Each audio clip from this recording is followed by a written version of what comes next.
Miqtë Prizmës.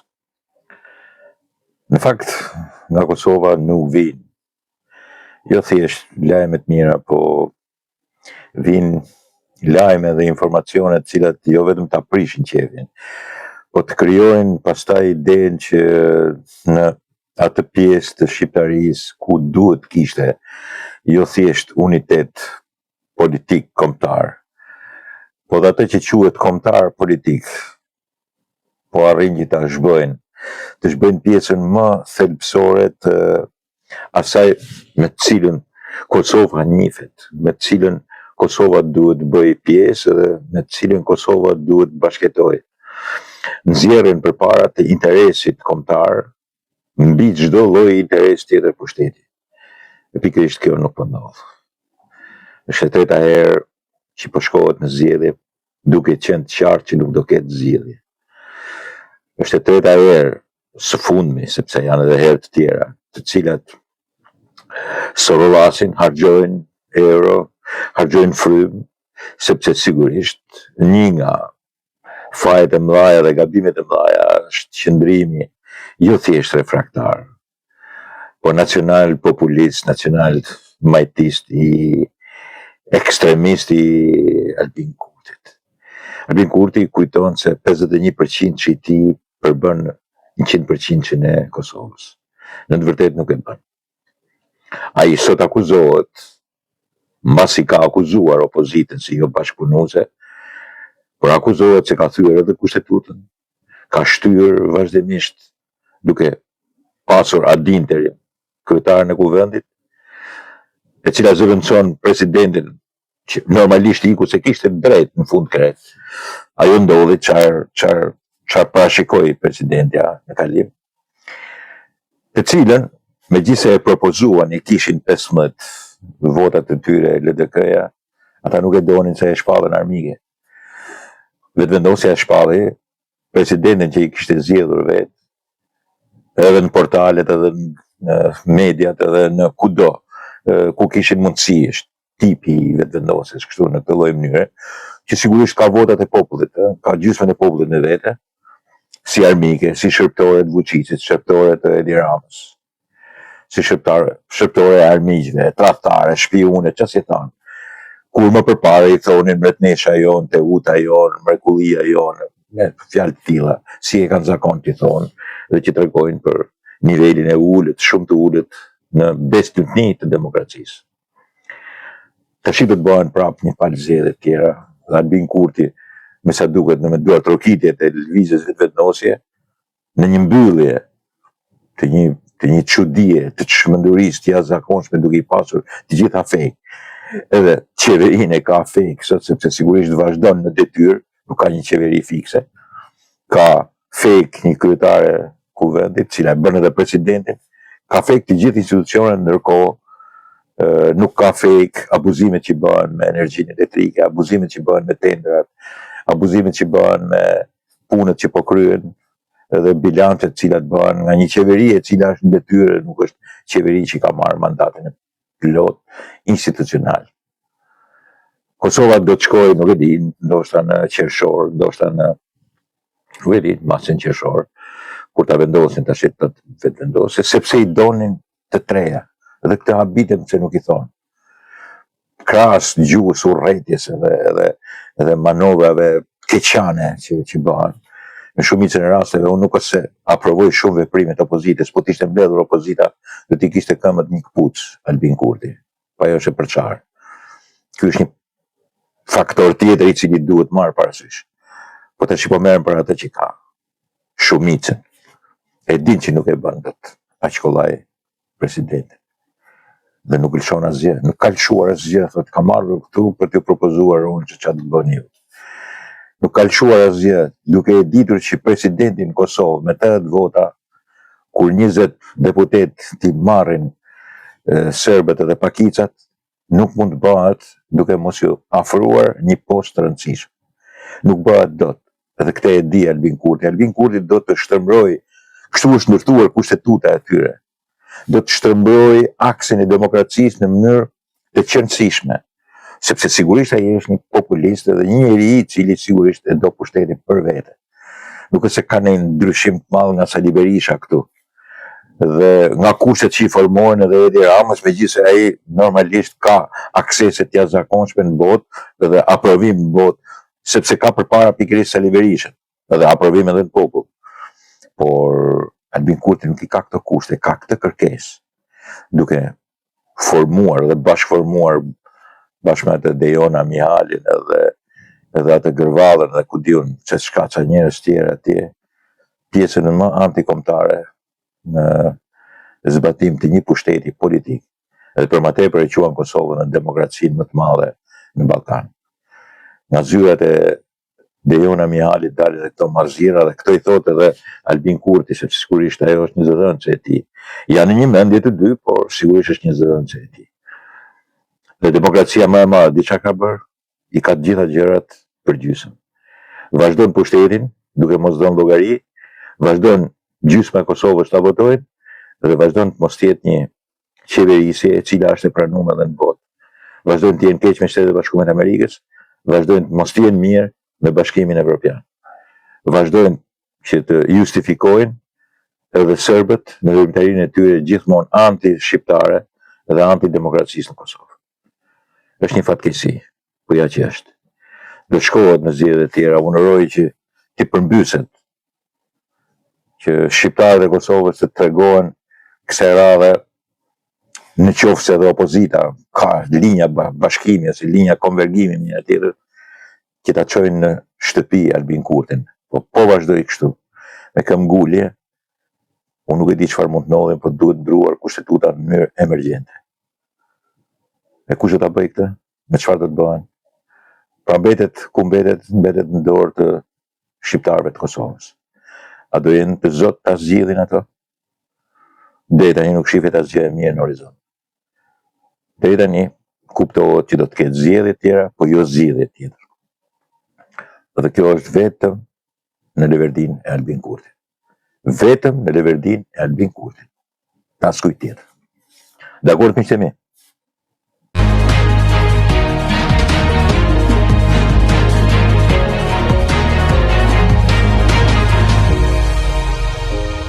Miq Prizmus. Në një darkë në shtëpinë e bardhë në Washington, e shtruar për nder të mbretit Karl, mbretit Charles i tretë dhe bashkëshortes Kamila, e shtruar nga presidenti i Shtetit Bashkuar të Amerikës dhe e shoqja e tij,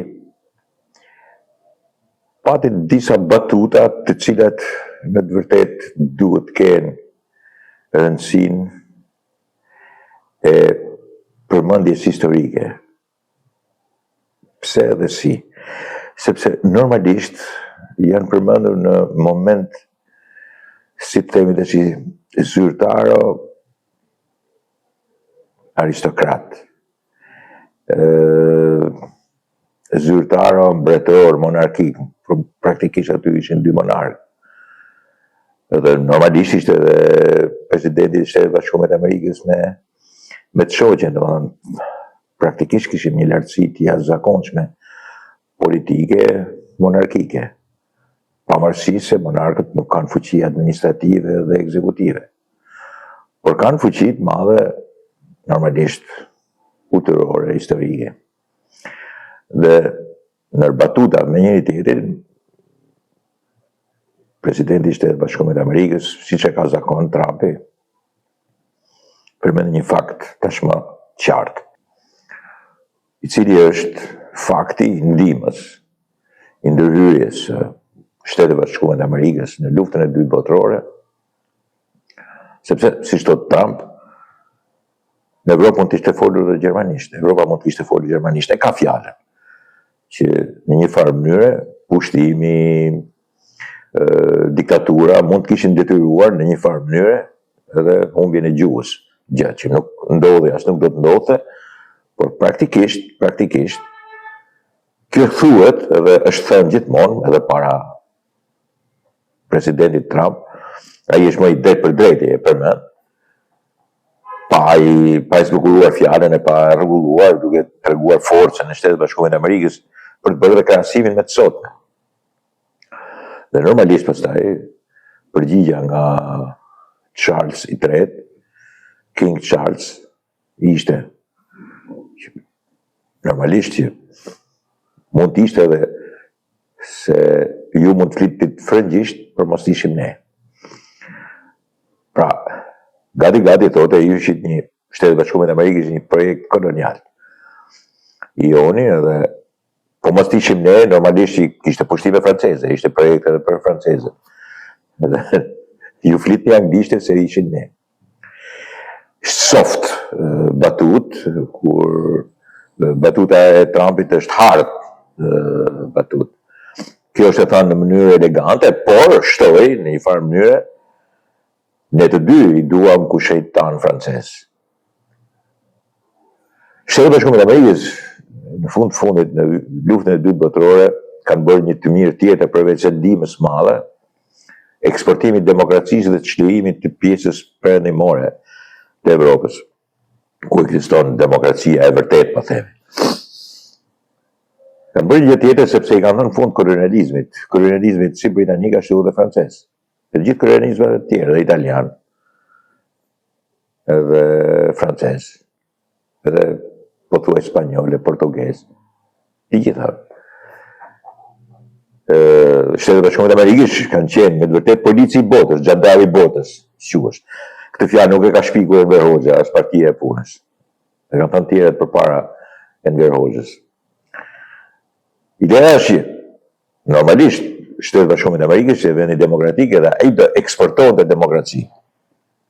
Duke eksportuar demokracinë, normalisht të gjitha shtetet atje do të imitonin në një farë mënyrë demokracinë amerikane, edhe modën amerikane, por gjua mbetet efekti i menjëhershëm. Efekti i menjëhershëm është se mund kishit folur frëngjisht, jeni duke folur anglisht, për këtë sigurisht janë britanikët. Ishte një batut fuqie e cila sigurisht njëra ka pjesën e historisë që nuk do ta hedhë tokë, s'u ta lëshosh më njëherë në tokë kështu. Kurse tjetra kishte forcën e jashtëzakonshme, të djeshme dhe të sotme të superfuqisë amerikane. Unë shtoj me një prej shkrimeve të mia që as kërkush nuk u kujtua aty të flitë pse nuk u fol rusisht dhe pse nuk u fol kinesçe, pse s'litet kinesçe sot. Sepse sigurisht edhe ky është një moment geopolitik ose geostrategjik në politikën e sotme dhe të gjuhës. Kaq e rëndësishme është gjuha. Në këtë mes ne duhet bëjmë kujdes për veten. Jo me barrierën e më të fortit, por dhe pa të fortin nuk shkon historia. Në këtë pikë, kjo lloj batute në Shtëpinë e Bardhë tregon një të vërtet madhe, sepse lojrat e fuqisë janë lojrat e të fortërve.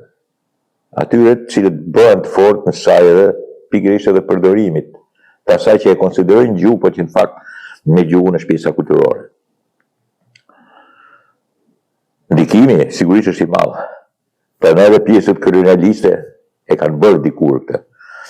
Modernitetin në kolonializmin e ri, i cili është ai që sot duan të thonë një pjesë të majtës kolonializmi amerikan, që nuk vjen krejtësisht me çizmen e ushtarit amerikan, po me ekonominë. Normalisht është më i butë, më soft, por pikërisht këtë ka edhe si parashikim. Në këtë pikë, çfarë mund të themi në zhvillimet ekonomike dhe të kohës sotme? Duhet të themi që sigurisht lojrat e fuqisë, lojrat e forcës janë gjithmonë të rëndësishme. Kanë qenë të rëndësishme dhe janë edhe sot e kësaj dite të rëndësishme. Para 2 ditësh u firmos një, po themi, kontratë ose një bashkëpunim i jashtëzakonshëm midis Greqisë edhe Shqipërisë për gazin amerikan. As kërkush nuk e mori në analizë të posaçme se ç'ndodh. Po në të vërtet ka një diçka shumë interesante. Është ajo loja e fuqisë, edhe me keje. Normalisht ne duhet jemi me Shtetet e Bashkuara të Amerikës. Duhet jemi me Shtetet e Bashkuara të Amerikës sepse sigurisht ka disa elemente të cilët na çojnë drejt Shtetet e Bashkuara të Amerikës dhe interesave që na lidhin me to. Gjithmonë e kemi thënë që, ose s'paku tonë gjithmonë e kam thënë, shiko se Shtetet e Bashkuara të Amerikës kanë interesat e tyre, por në interesat e tyre inkludohemi, futemi edhe ne. Nuk janë armiqtë tanë. Nuk kanë përqenë kurrë armiqtë tanë. Kjo tjetë e qartë. Jashtëzakonisht e qartë. Jashtëzakonisht e qartë. Ata që e dyshojnë këtë, sigurisht nuk i duan të mirë në vendin. Ose janë qorë, ose nuk e di çfarë interesit mund të kenë. Sepse janë 1, 2, 3, 4 element që fillojnë herët dhe përfundojnë në ditët e sotme, që vërtetojnë këtë konsekuencë në linjën politike, filozofike, gjeostrategjike të Shtetit Bashkuar të Amerikës me ne. Absolutisht që kur të vjen puna e afrimit të një ndihme ose të një mbështetje, e patjetër duhet mbështetemi ke Shtetet Bashkuara të Amerikës edhe ke ajo që ne kemi të vazhdueshme si linjë politike. Dhe kjo nuk ka asnjë lloj dyshimi. Mund të ndrohen presidentët e Shtetit Bashkuar të Amerikës, mund të jetë njëri më i drejtë për drejtë, tjetri më i mefsht, tjetri më sulmues, tjetri më i bukur, tjetri më artist, tjetri më i maj, tjetri më i djathtë, tjetri më ingombrant, tjetri më i drejtë për drejtë, si kundër është Donald Trump, por praktikisht Shtetet e Bashkuara të Amerikës mbeten Shtetet e Bashkuara të Amerikës. Është një shtet i cili sigurisht nuk do të keqen tonë, përkundrazi. Në këtë pikë, e mira është që në të klasim anglisht. Sigurisht pa harruar miqësitë me Italinë, pa harruar miqësitë me fqinjet, përfshi edhe Greqinë, sidomos Turqinë në këtë rast. Por historia është histori. Shumë shpesh këtu ke ne përbëjnë armikun dhe vazhdojnë atë në kohë gjatë. Nuk pyesin shumë si ke reflektuar ti për armikun dikur, po e bëjnë armik tani që me të vërtetë ai nuk është këtu, dhe është armik i dikurshëm. Këto pastaj kanë bërë me marrëzierat e ignorancës që ka këtu edhe besimeve nga më i çuditshmet në mos leximin e historisë dhe mos kuptimin e saj, sidomos. Po për Shtetet e Bashkuara të Amerikës nuk duhet gabojmë.